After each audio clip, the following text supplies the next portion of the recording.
2, 3. Okay, we'll try to make that work. Oh. So what's new with you?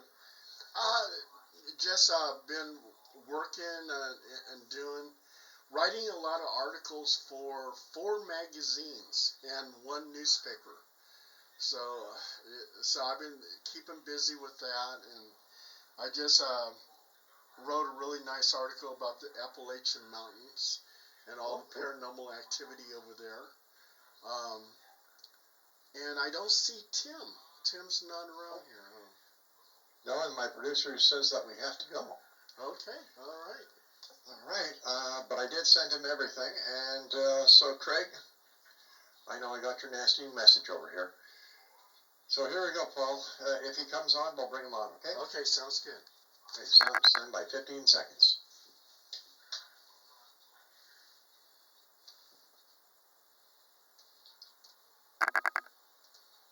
5 seconds.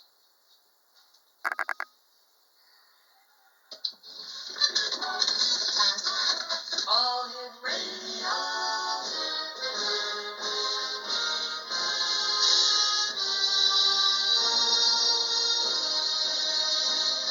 Welcome to the X Zone, a place where fact is fiction and fiction is reality. Now, here's your host, Rob McConnell.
And welcome back to hour number 2 of tonight's show here in the X Zone with yours truly, Rob McConnell, and we're coming to you from our broadcast center and studios in St. Catharines, Ontario, Canada, on the X Zone Broadcast Network, Talkstar Radio Network, Mutual Broadcast Network, and on your hometown radio, Classic 1220 CFAJ AM, whose studios are just down the street from us on Lake Street at the corner of Lake and Lake and Ontario Street. They stream us. That's right, around the world. Classic1220.ca.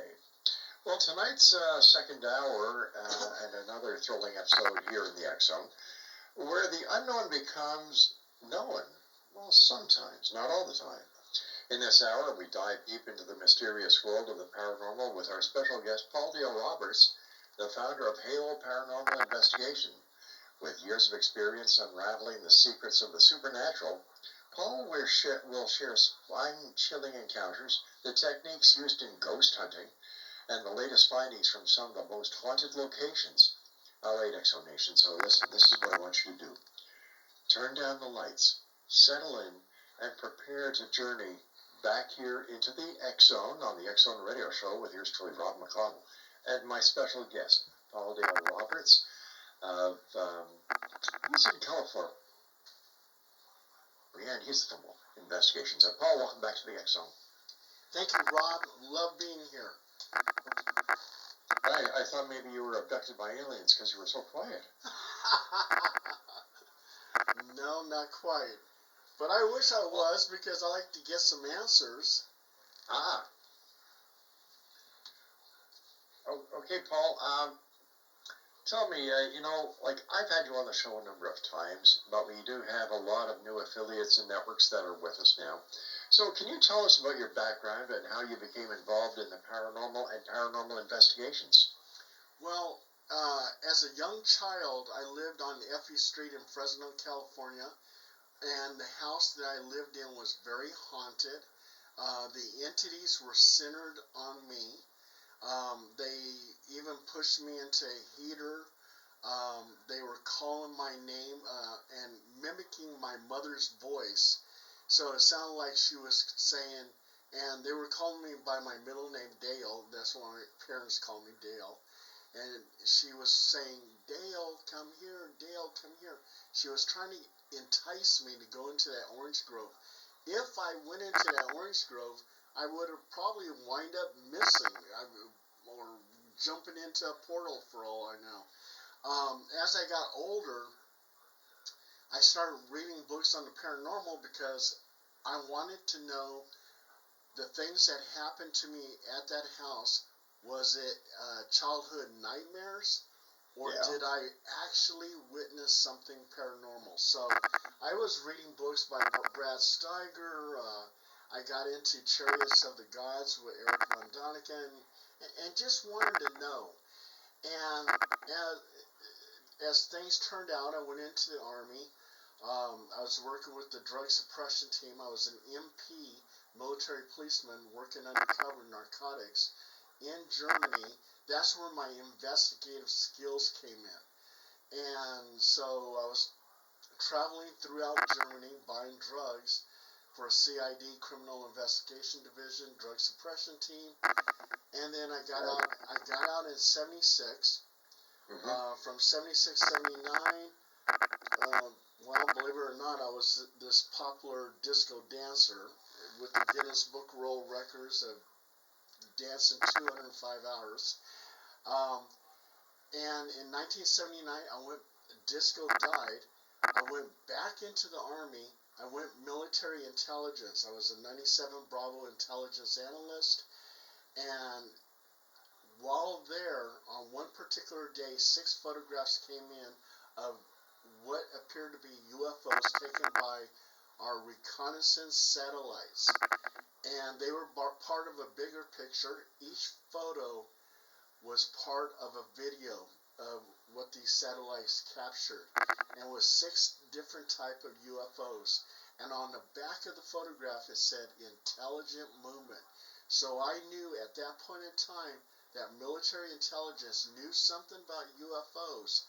And even though that Project Blue Book closed down in 1969, the military was still investigating UFOs. And then, as when I got out in 1986, at some point in time, I met this ghost hunter. They invited me to go on this ghost hunt at the National Hotel, to write an article about it, which I did, and it was published in 3 British magazines. And the person who was the head of the group was so impressed, she says, well, you're going to be our ghostwriter. And before I knew it, I became a paranormal investigator. I took over the group, Halo Paranormal Investigations, and the rest is history. So where did you have time to get any sleep or have a personal life with everything you were doing, my disco maniac? I absolutely, dancing 8.5 days, I didn't require that much sleep when I was younger. I'm older now, Rob, so now I require some sleep. So I'll go to bed now about midnight. The latest maybe 1 in the morning. So what you're telling me is that as we get older, we're supposed to sleep more? It seems that way. That's how it works with me. I'm retired. What am I doing wrong? What the hell am I doing wrong? I finish here on air at midnight. Takes me 10 minutes to get home. I have a cup of coffee to keep me awake until about 2 or 3, and then I'm up at 7. Oh my God! What the hell am I doing wrong? And by the way, Paul, you're a smart man. You're well traveled. You've gone all over the world. Besides being the disco king, why do they call these the golden years? That really beats the heck out of me. I mean, I mean, what's so golden about it? You're older now, and you know, you don't do all the things that you used to do when you were younger. So Right. yeah, I don't know. I mean, I'm retired now from the California Department of Fish and Wildlife. That was my last job with the California Department of Fish and Wildlife, and I was glad I worked there because I got to talk to so many people in law enforcement in different states, and they had a lot of different stories. Really? Yeah, of things of the paranormal. When they were talking to me, because I was the custodian of records, so any type of legal thing, if they were investigating a hunter, a fisherman, or something like that, they came to me for the records. Ah. Yeah, and I would give my stamp of approval saying this is a true copy and send it out to the Alaskan State Police or whoever was talking to me that wanted these records. And talking to some of these enforcement officers, they they were very surprised. They said, "Oh my God, you know, you're this paranormal investigator. This is something I never told anybody because I didn't want to be laughed at. You know, people making fun of me or whatever. But this is what I seen, or this is what I witnessed, or this is what I heard." And so I actually got a lot of good stories from these enforcement officers. Well, you know what, Paul? Here at the X Zone in our parent company, Relmar McConnell Media Company, we have a 1-800 line that is dedicated for people calling us in with paranormal activity or paranormal questions, and I have two members of the staff that man the lines 24/7, 365. And if there isn't a day that goes by where we don't have 10 to 15 calls, something is wrong. And they all start with, you know what, you're not going to believe this, but. Yes. And there's so many stories out there, Paul, and it's because of people like you and your paranormal investigations that you do, with the credibility that you and other paranormal investigators have, and UFO investigators like my good friend Kevin Randall, that these people do not fear coming forward anymore because they know that there's people like you and like I said, Kevin and the others that we have here on the show, who believe because they've had the experience, not only as experiencers, but as investigators, and the paranormal and experiences that they have, whether it's with Bigfoot, whether it's with psychic phenomenon, whether it's with extraterrestrial CE5, more and more people around the world are having the courage to come forward and report these. And like I said, it's because of people like you and the other investigators who do it